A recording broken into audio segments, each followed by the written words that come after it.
আসসালামু আলাইকুম। দেশ বিদেশ টিভি থেকে হুসেন বলছি। আমার চ্যানেলে সবাইকে স্বাগত। বাংলাদেশ আওয়ামী লীগ বাংলাদেশের রাজনীতিতে বৃহত্তম দল। যে দল মহান স্বাধীনতা যুদ্ধের নেতৃত্ব দিয়েছিল, সেই দল 5 আগস্ট 2024-এর পর হয়ে গেল খুবই কোণঠাসা। এখন তাদের সংগঠন ছাত্রলীগ নিষিদ্ধ, আওয়ামী লীগ সাময়িকভাবে নিষিদ্ধ, তার নিবন্ধন স্থগিত। সবকিছু মিলিয়ে তাদের লোকজন কেউ বিদেশে আশ্রয় নিয়েছেন, কেউ জেলে আছেন, কেউ বাংলাদেশে আত্মগোপনে আছেন। সবকিছু মিলিয়ে একদম কেরোসিন অবস্থা। এখন এই অবস্থা এতদিন আওয়ামী লীগ অনলাইনে অ্যাক্টিভ ছিল, বিশেষ করে শেখ হাসিনা।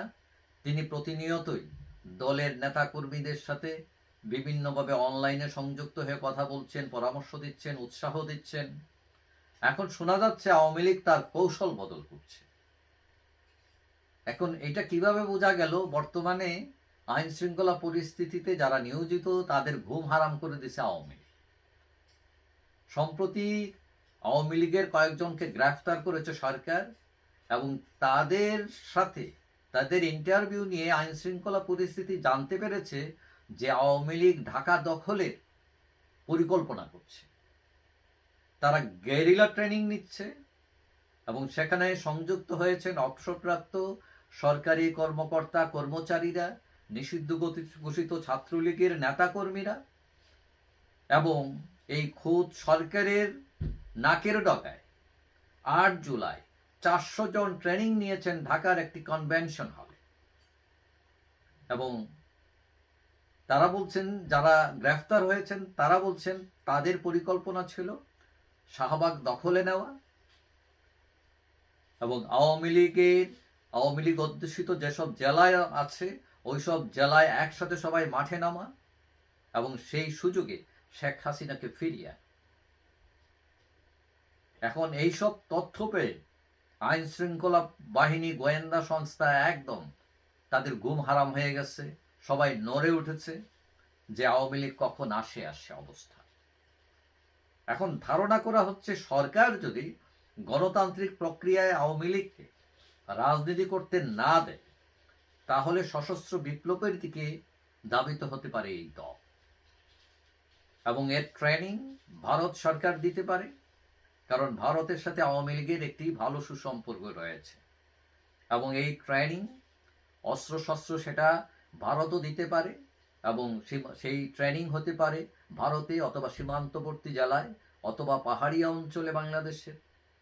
এবং আরকান আর্মির মতো তারাও দখল নেওয়ার চেষ্টা করতে পারে দেশের বিভিন্ন অঞ্চল। এখন আমাদের দেশের রাজনীতিতে অতীতে জাসদ সর্বহারারাও জেগে উঠেছিল। এখন প্রশ্ন উঠেছে আওয়ামী লীগ কি একই পথ অনুসরণ করছে কিনা, করবে কিনা। এখন আওয়ামী লীগ যে অবস্থায় আছে তাতে আওয়ামী লীগ খুব একটা শক্ত জায়গায় নেই, কিন্তু আওয়ামী লীগ সবচেয়ে বড় দল, ঘুরে দাঁড়ানোর শক্তি রাখে তারা।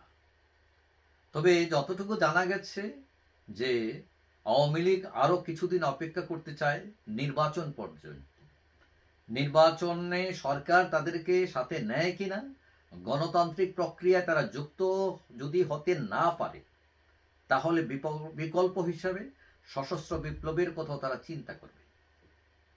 কারণ দেয়ালে পিঠ ঠেকে গেলে মানুষ সামনে আগানো ছাড়া তার কোনো পথ থাকে না।